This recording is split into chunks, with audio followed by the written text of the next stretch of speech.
Main important चीज पढ़नी है, that is properties of definite integrals. This is the most most most important thing अगर हम लोग बात करें किसकी, डेफिनेट इंटीग्रल की। तो इसमें सबसे पहले हमारे पास क्या बोलते हैं, द फर्स्ट प्रॉपर्टी इज, आपने कई बार देखा होगा कि हम लोग ऑपरेटर्स चेंज कर देते हैं। मतलब हम लोग x की जगह एफ ऑफ वाई ले लेंगे अगर, D Y limits from A to B, तो इन दोनों की वैल्यू सेम रहती है, वो कभी भी चेंज नहीं होती है। This is very simple property, ठीक है। प्रॉपर्टी नंबर 2,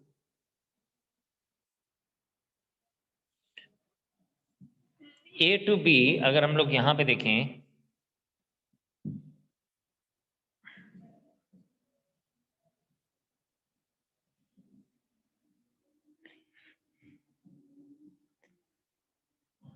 अगर हम इसकी लिमिट्स को एक्सचेंज कर दें, ऊपर वाली लिमिट को नीचे ले आए, नीचे वाली लिमिट को ऊपर ले जाएं, तो हमारे पास ये जो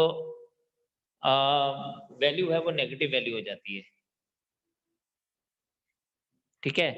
ए की जगह बी और बी की जगह ए आ जाए तो ये वैल्यू नेगेटिव हो जाती है, ठीक। ये जो थर्ड प्रॉपर्टी है ये बहुत इंपॉर्टेंट है।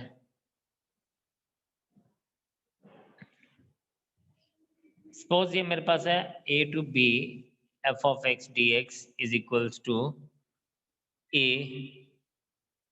To C F of X D X plus B to C f of x dx where a is less than c is less than b, ठीक है। ये बात ना शायद आपको ऐसे समझ नहीं आएगी, मैं इसको आपको एग्जांपल देके बताता हूं कि फॉर एग्जांपल अगर मेरे पास ये ऐसे है 1 से लेके 3 तक, कुछ भी ले लीजिए, 2x प्लस 3 dx ले लीजिए, तो मैं इसको ना ऐसे लिख सकता हूं 1 से लेके 2 प्लस 2 से लेके 3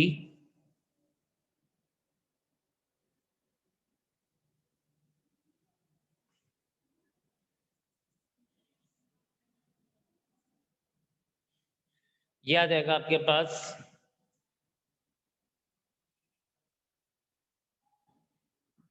इज इक्वल्स टू, या फिर मैं इसको ना कई बार ऐसे भी लिख सकता हूं, मतलब वो मेरी मर्जी में इसको स्प्लिट कहां पे करूं।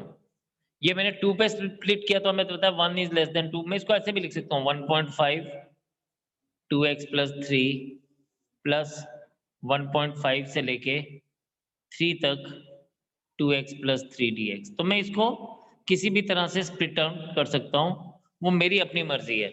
लेकिन यस, वो जो स्प्लिट जहां पे भी करूंगा वो वैल्यू जो है वो दोनों लिमिट्स के बीच की होनी चाहिए, ठीक है। तो इसके ऊपर कुछ बेसिक क्वेश्चंस हैं जो हमारे पास बात होती है, हम उसके ऊपर डायरेक्टली कर सकते हैं। तो सबसे पहले हम लोग इसी प्रॉपर्टी के ऊपर कुछ बेसिक क्वेश्चंस करेंगे। तो कुछ क्वेश्चन इस तरह से दिए जाते हैं, आप देखें।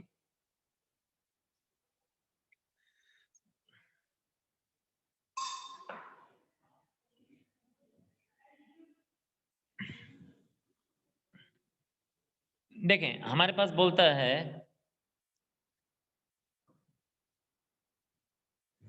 क्वेश्चन कुछ इस तरह से, फाइंड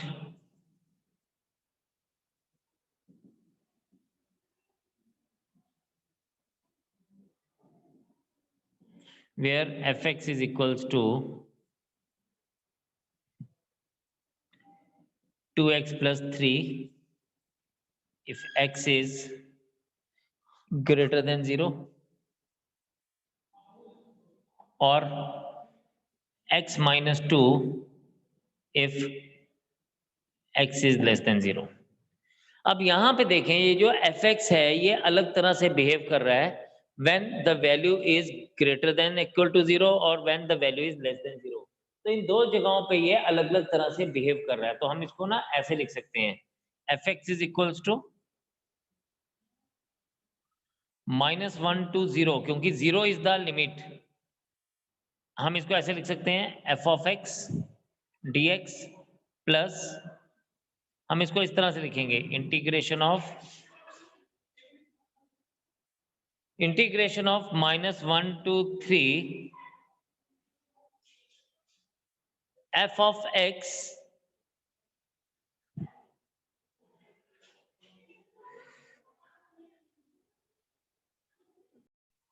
तो मैं ये बोल रहा था यहाँ पे कि ये -1 से लेके 0 तक, बिकॉज ये लिमिट 0 तक है और यहाँ पे फर्दर हम 0 से लेके 2 तक की बात करेंगे क्योंकि 0 पे ये स्प्लिट हो रहा है। Know important thing here is कि 0 से जब हम लेस देन की बात कर रहे हैं तो हमारे पास ना यही चीज क्या बन जाएगी, हम इसको ऐसे लिखेंगे -1 से 0 x - 2 dx प्लस 0 से 2, ये वैल्यू क्या बन जाएगी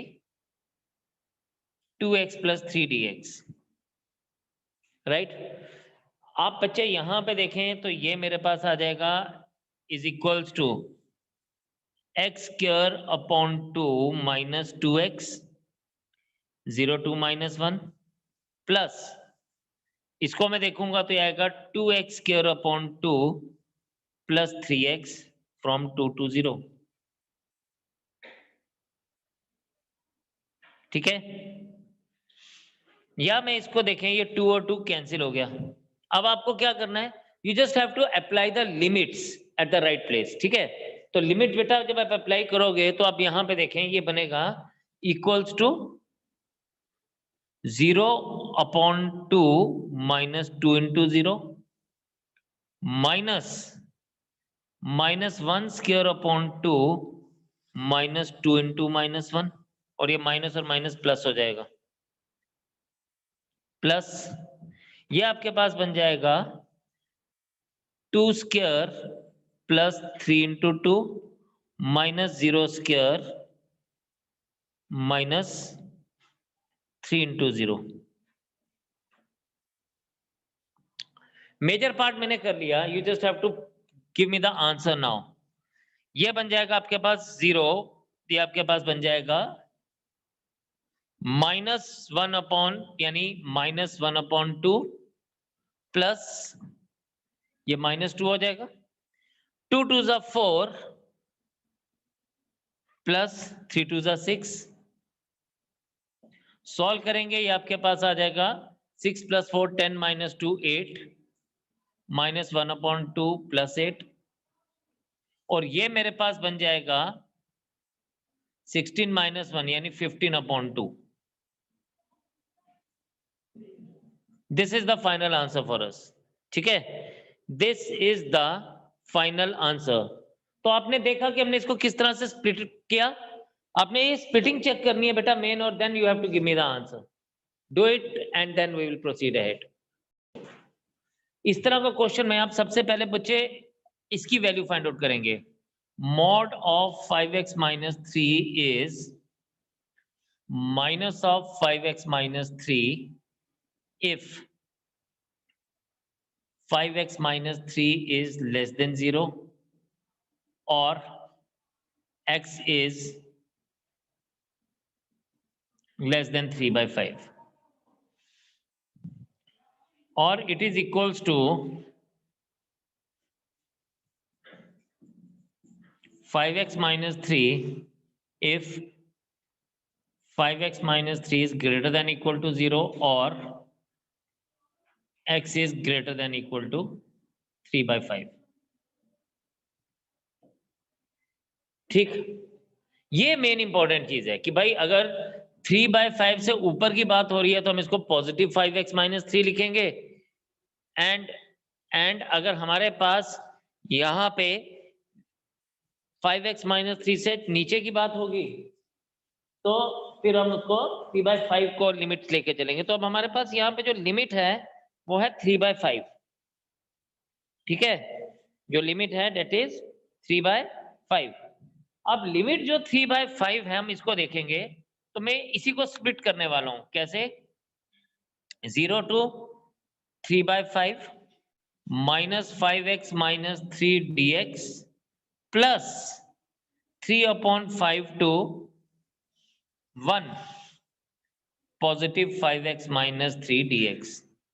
बस ये काम हो गया, स्प्लिटिंग हो गई, हमने तोड़ दिया। अब इंटीग्रेशन करनी है तो integration is very simple in this case. ये है माइनस इसको हम लिख सकते हैं 5x square upon 2 minus into minus plus 3x।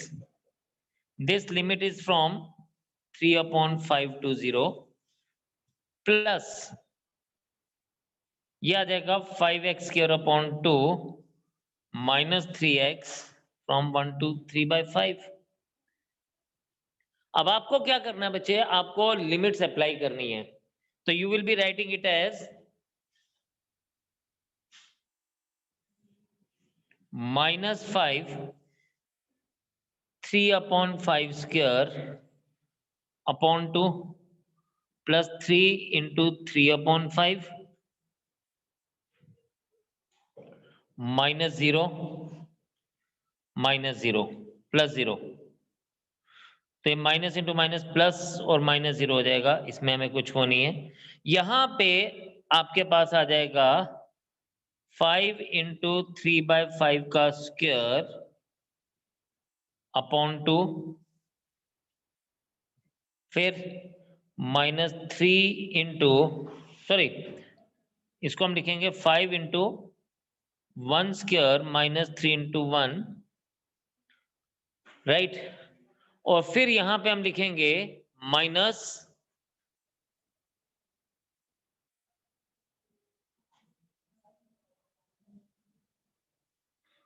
And plus.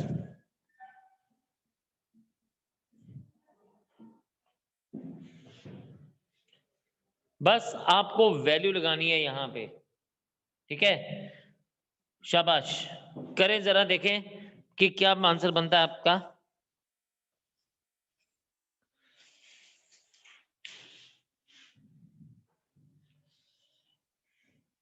ये आपके पास आ जाएगा, ये 5 और 5 कट जाएगा, एक 5 रह जाएगा, ये आ जाएगा -9/10 प्लस 9/5 प्लस 5/2 -3, ये आ जाएगा -9/10 प्लस 9/5।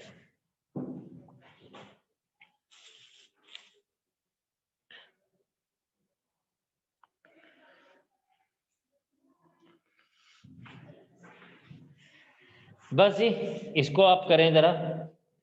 ये आपके पास बन जाएगा, if you take it as, तो ये आपके पास बन जाएगा 9/10 माइनस 9/10, ये आ जाएगा आपके पास -18/10 प्लस 18/5, ये आ जाएगा 2 - 3 - 1/2।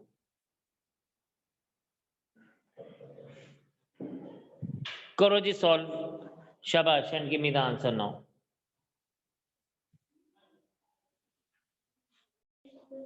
अब मॉडल्स की बात हो रही है, तो हम लोग यहां पे लिखेंगे I इज इक्वल्स टू, ये हमारे पास है 0 to pi mod of cos x dx।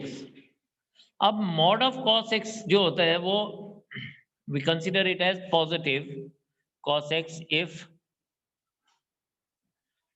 0 is less than equal to x is less than equal to pi by 2 and it is equals to minus of cos x, यानी negative हो जाता है if pi by 2 is less than equal to x is less than equal to pi। यानी पाई by 2 पे ही अपने character को change करना शुरू कर देता है। पाई बाय 2 से पहले कुछ और होता है और पाई बाय 2 के बाद ये कुछ और हो जाता है, राइट। तो हम इसको ऐसे लिख सकते हैं, integration from 0 to pi cos of x dx is equals to 0 to pi by 2 cos of x dx plus 0 to pi by 2 to pi, it is minus cos of x dx।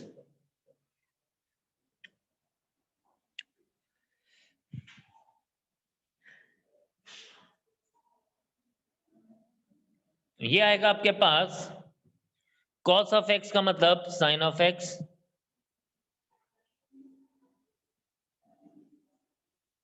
Plus cos of x का integration is minus sine of x pi to pi by 2। ठीक है, बस अब value put करनी है। ये आ जाएगा आपके पास sine pi by 2 minus sine 0 plus minus sine pi plus sine pi by 2। अब आप वैल्यूज डालेंगे बेटा तो ये बन जाएगा 1 माइनस 0 प्लस 0 प्लस 1, तो डेट इज इक्वल्स टू 2। तो my final answer is 2। Kindly go through this, do it, and then we'll move ahead. आज हम इतने रखते हैं, कल हम लोग नेक्स्ट प्रॉपर्टीज के ऊपर बात करेंगे और उसके बेसिस पे क्वेश्चंस करेंगे। ठीक है, तो आप इसको अपनी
बाय बाय फॉर टुडे, कल मिलते हैं। जय हिंद।